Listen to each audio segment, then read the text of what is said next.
Hello student, welcome back. Student, पिछली class में हमने पढ़ा डॉट प्रोडक्ट। अब आज हम डिस्कस करेंगे new topic cross product. Cross product denoted by cross sign. Cross product हमें एक वेक्टर फॉर्म देता है, इसीलिए इसको वेक्टर प्रोडक्ट भी कहते हैं। जब दो वेक्टर को मल्टीप्लाई करते हैं मतलब क्रॉस प्रोडक्ट करते हैं और वो एक वेक्टर वैल्यू देता है, इसीलिए इसको हम वेक्टर प्रोडक्ट भी कहते हैं। सो क्रॉस प्रोडक्ट क्या होता है? ये A vector cross B vector is equal to magnitude of A, magnitude of B and sine theta N cap. This is your cross product where theta is angle between A vector and B vector. Always remember theta belongs to 0 to pi. And what is n? And n cap is unit vector perpendicular to both A and B. Like, so this is your A vector and this is your B vector. So this is A vector and B vector. Angle between these two vector is theta. So ये जो perpendicular line होगी ये direction indicate करता है, this is your n cap. इस पे question बन जाता है कई बार, अगर वो आपसे पूछ ले, नोट में लिख देते हैं इसको हम। Unit vector perpendicular to both vector, a unit vector perpendicular to both vector, that is n cap, can be find out by A cross B divided by magnitude of A cross B। इस तरह से आप unit vector find out कर सकते हो। By chance अगर वो आपसे पूछता है वेक्टर तो फाइंड आउट करना है perpendicular to both A and B, but हम यूनिट वेक्टर फाइंड आउट नहीं करना चाहते, कोई भी वेक्टर फाइंड आउट करना चाहते हैं। अब कोई वेक्टर फाइंड आउट करना चाहते हैं बट हमें उसका ये नहीं पता उसका मैग्नीट्यूड क्या होगा, तो दैट वेक्टर विल व्हाट, तो यहां लिख देते हैं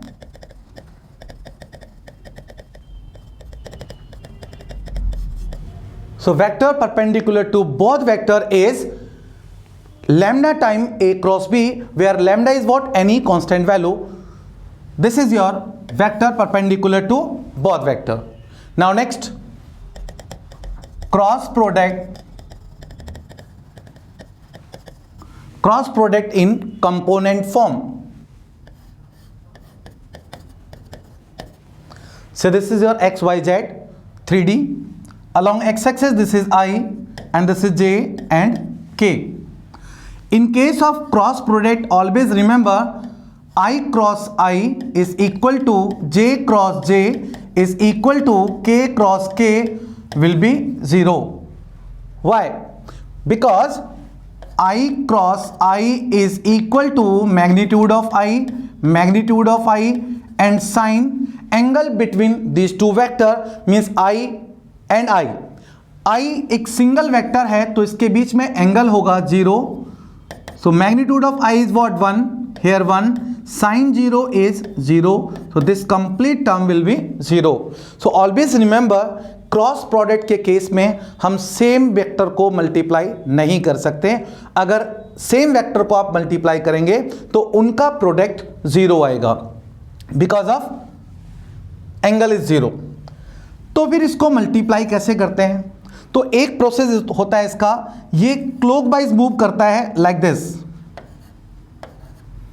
ऑलवेज रिमेंबर ये आई है जे के, आई की मल्टीप्लाई जब हम जे से करते हैं आई क्रॉस जे, ये क्लॉकवाइज मूव करता है। आई की मल्टीप्लाई जे से करते हैं तो ये के देता है, जे की मल्टीप्लाई के से करेंगे हम तो ये आई देगा, और स्टूडेंट के की मल्टीप्लाई जब हम आई से करेंगे दिस विल गिव जे।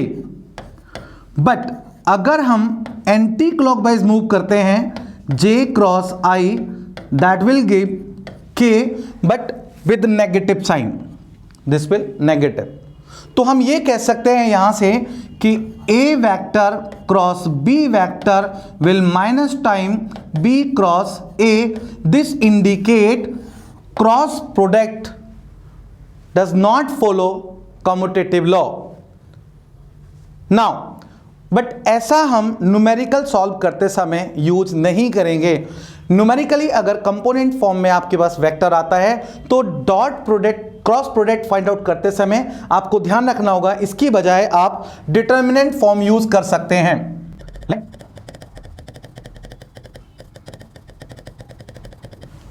मान लेते हैं ये कोई भी दो वेक्टर हैं और मैं फाइंड आउट करना चाहता हूं इनका क्रॉस प्रोडक्ट। कैसे फाइंड आउट करेंगे cross product? With the help of determinant method. तो जरा ध्यान दीजिएगा, A क्रॉस B दिस, ये टॉपिक आप लोगों ने 12th क्लास के 4th चैप्टर में पढ़ा होगा, हाउ टू इवैल्यूएट डिटर्मिनेंट।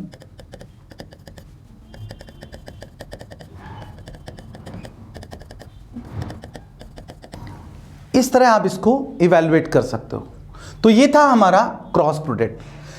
अगर आप ऑब्जेक्टिव क्वेश्चन सॉल्व कर रहे हैं या किसी एंट्रेंस एग्जाम में बैठे हैं तो इसका एक शॉर्टकट मेथड भी होता है, ट्रिक से आप इसको इजीली फाइंड आउट कर सकते हैं क्रॉस प्रोडक्ट को। वो ट्रिक क्या होती है वो देखिए जरा। A क्रॉस B कैलकुलेट करते समय हमेशा ध्यान रखना होगा, जो आपको फर्स्ट वेक्टर दिया है इसको लिखेंगे हम A1 B1 C1, इसके कोफिशिएंट्स को लिखेंगे। अगेन इसको रिपीट कर दीजिए A1 B1 C1। Similarly second vector that is A2 B2 C2 A2 B2 C2। अब ये फर्स्ट कॉलम को हम यहां से रिमूव कर देते हैं, इन दोनों को कैंसिल कर दीजिए। बाकी जो हमारे पास एलिमेंट बचे हैं इनको क्रॉस मल्टीप्लाई कर दीजिए, that will yours cross product. Direct answer देने वाला है ये, लाइक दिस। इनको क्रॉस मल्टीप्लाई कर दीजिए तो ये शॉर्टकट ट्रिक होगी, आप इसको इससे मल्टीप्लाई करेंगे, this is B1 C2 minus इसकी इससे मल्टीप्लाई B2 C1 प्लस इसकी इससे multiply, this is C1 A2 minus C2 A1, then plus इसकी इससे multiply A1 B2 minus A2 B1। अब इनके साथ I J और K लगा दीजिए, ये हमारा क्रॉस प्रोडक्ट होगा। तो इस तरह से आप क्रॉस प्रोडक्ट इजीली कैलकुलेट कर सकते हैं। यस स्टूडेंट, तो इसी में आगे आता है हमारा प्रॉपर्टीज ऑफ क्रॉस प्रोडक्ट। क्या कहती हैं प्रॉपर्टीज ऑफ क्रॉस प्रोडक्ट? देखिए जरा,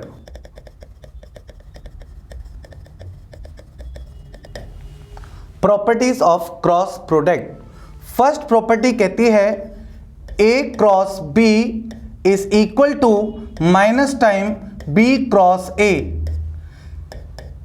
सेकेंड प्रॉपर्टी अभी हमने पढ़ा, जब भी हम सेम वेक्टर को मल्टीप्लाई करते हैं क्रॉस प्रोडक्ट में तो इसका रिजल्ट हमेशा 0 होता है। Next, distribution law. Cross product follow distribution law.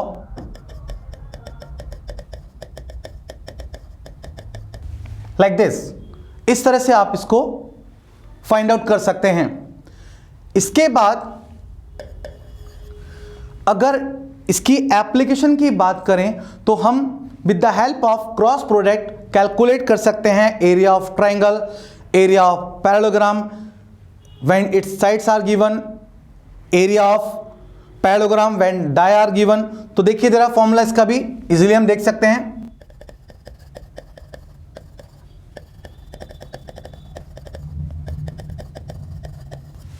ये A और B उनके साइड्स के पोजीशन वेक्टर हैं। तो area of triangle will what? Half A cross B, क्योंकि एरिया एक कांस्टेंट वैल्यू होता है, स्केलर वैल्यू होता है, इसीलिए हमने इसको मॉडुलस के अंदर रखा है, magnitude of A cross B। Now next,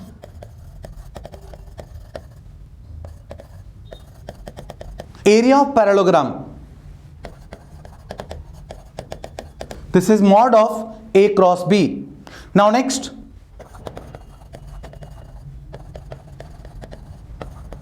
area of parallelogram when its dia are given, that is d1 and d2, so that will what, half d1 cross d2। इस तरह से हम एरिया फाइंड आउट कर सकते हैं। चलिए चलते हैं, कुछ एग्जांपल्स देख लेते हैं इस पे based.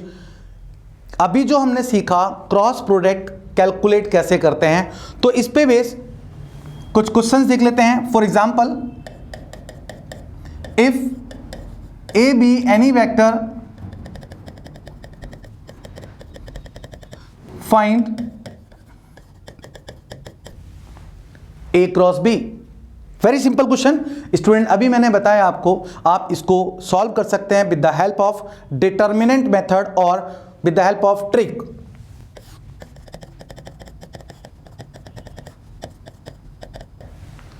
Yes, first of all I J K and their coefficient, second वाले के कोफिशिएंट इवैल्यूएट करिए with the help of determinant.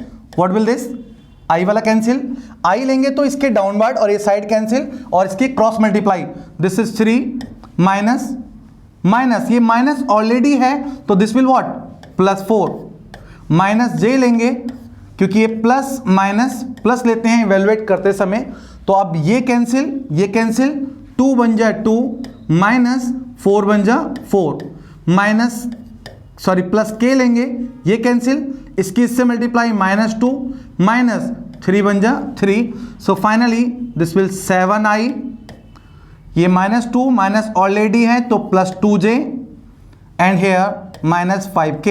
इस तरह से आप फाइंड आउट कर सकते हैं किसी भी दो वेक्टर का क्रॉस प्रोडक्ट।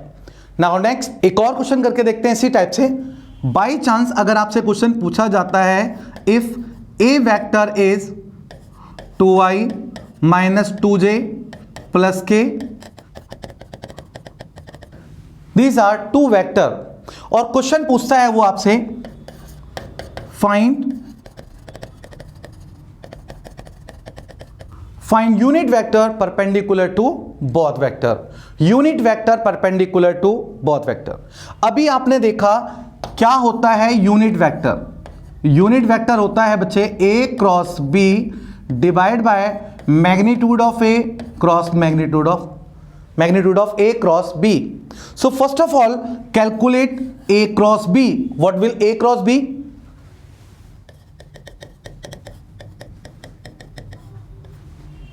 आई वाले कोएफिशिएंट कितने देखिए, I J K, this is 2 minus 2 and 1, again this is 4 sorry 1 4 and minus 5। Evaluate करिए आई, ये कैंसिल 5 2 जा 10 माइनस 4, जे कैंसिल, ये वाली टर्म माइनस 10 माइनस 1 प्लस के, ये टर्म कैंसिल 4 2 जा 8 माइनस माइनस ऑलरेडी है तो प्लस 2। सो फाइनली ये होने वाला है 6i, ये माइनस 11 माइनस पहले से है प्लस 11j प्लस 10k, ये आया क्रॉस। बट हम फाइंड आउट करना चाहते हैं यूनिट वेक्टर, उसके लिए चाहिए हमें मैग्नीट्यूड। तो मैग्नीट्यूड क्या होगा, magnitude of A cross B, A cross B will what, root of 36 plus 121 plus 100, इसको ऐड करके वेक्टर को डिवाइड कर देंगे, that will your unit vector perpendicular to both vector. This will A cross B divide by magnitude of A cross B. तो ये आ गया A cross B, this is 6i plus 11j plus 10k divide by root of, इसको add कर दीजिए 617 5 and 2 257। तो इस तरह से फाइंड आउट कर सकते हैं आप unit vector perpendicular to both vector. Student अभी जैसे आपने देखा हम क्रॉस प्रोडक्ट पढ़ रहे हैं, तो ए क्रॉस बी का जो फॉर्मूला था वो था mod of A mod of B sine theta and n cap. जैसा आपने डॉट प्रोडक्ट में देखा था कि जब डॉट में आपने देखा होगा कॉस थीटा था, क्रॉस प्रोडक्ट में साइन थीटा है। अगर एंगल 90 डिग्री होता था तो cos 90 0 होता था, इसीलिए डॉट प्रोडक्ट में आपने देखा होगा, अगर मैं यहां लिख के दिखा देता हूं, a dot B will what, magnitude of a magnitude of b cos theta. तो यहां अगर 90 होता था तो ये टर्म 0 होती थी, मतलब a डॉट बी 0 होता था। ये इंडिकेट करता था परपेंडिकुलर वेक्टर। लेकिन ये टर्म 0 कब होगी? क्रॉस के केस में, जब एंगल 0 होगा तो साइन 0 0 हो जाएगा। और अगर ऐसा होता है जब दो वेक्टर के बीच में एंगल 0 होता है तो दे रिप्रेजेंट पैरेलल वेक्टर और कॉलिनियर वेक्टर।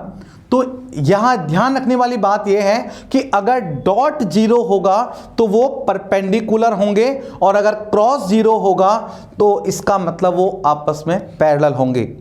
अब यहां से आप इन दोनों में एक रिलेशन भी क्रिएट कर सकते हैं, relation between dot product and cross product. ये भी प्रॉपर्टीज का ही एक पार्ट बन जाएगा।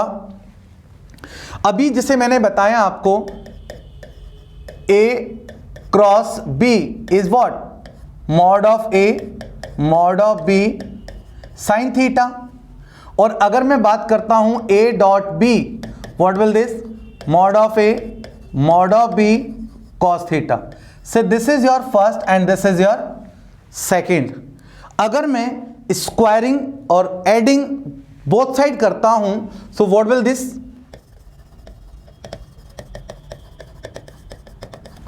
दोनों को स्क्वायर और ऐड करने पर आप देखेंगे रिजल्ट आने वाला है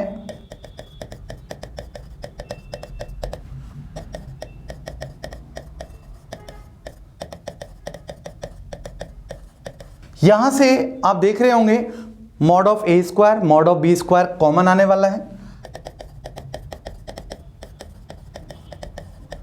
then sine square plus cos square theta, ये आइडेंटिटी है, ये 1 होता है। तो मतलब ये आपके पास आने वाला है mod of A square mod of B square. तो ये एक न्यू रिलेशन आपके पास क्रिएट हो गया। इस पे क्वेश्चन किस टाइप से बन सकता है? सपोज इन दोनों के कॉम्बिनेशन से कोई क्वेश्चन आपसे पूछा जाता है, if A and B are two vector,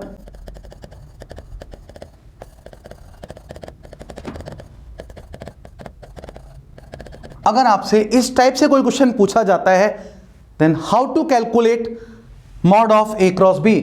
यहां मैग्नीट्यूड ऑफ ए गिवन है, मैग्नीट्यूड ऑफ बी गिवन है, ए डॉट बी गिवन है। तो जरा ध्यान से सुनिएगा, अभी हमने एक रिलेशन देखा as magnitude of A plus B, sorry A dot B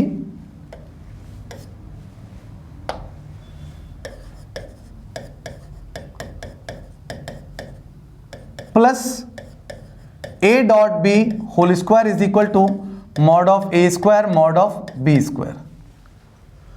mod of A already given था, मॉड ऑफ बी गिवन है, पुट करिए, A cross B find out करना है, mod of A dot B this is what 2 and 2 का square plus and what is A, mod of A is what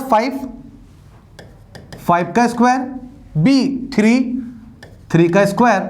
so A plus B whole square is 25 into 9 minus 4, because 2 square is what 4 को अगर इस side ले जाएंगे तो minus, so this will a plus b is equal to root of 25 into 9 minus 4। इसको हम ऐसे directly calculate कर सकते हैं। तो इस टाइप से आप कोई भी क्वेश्चन सॉल्व कर सकते हो बेस्ड ऑन क्रॉस प्रोडक्ट। तो अभी स्टूडेंट हमने क्रॉस प्रोडक्ट पढ़ा।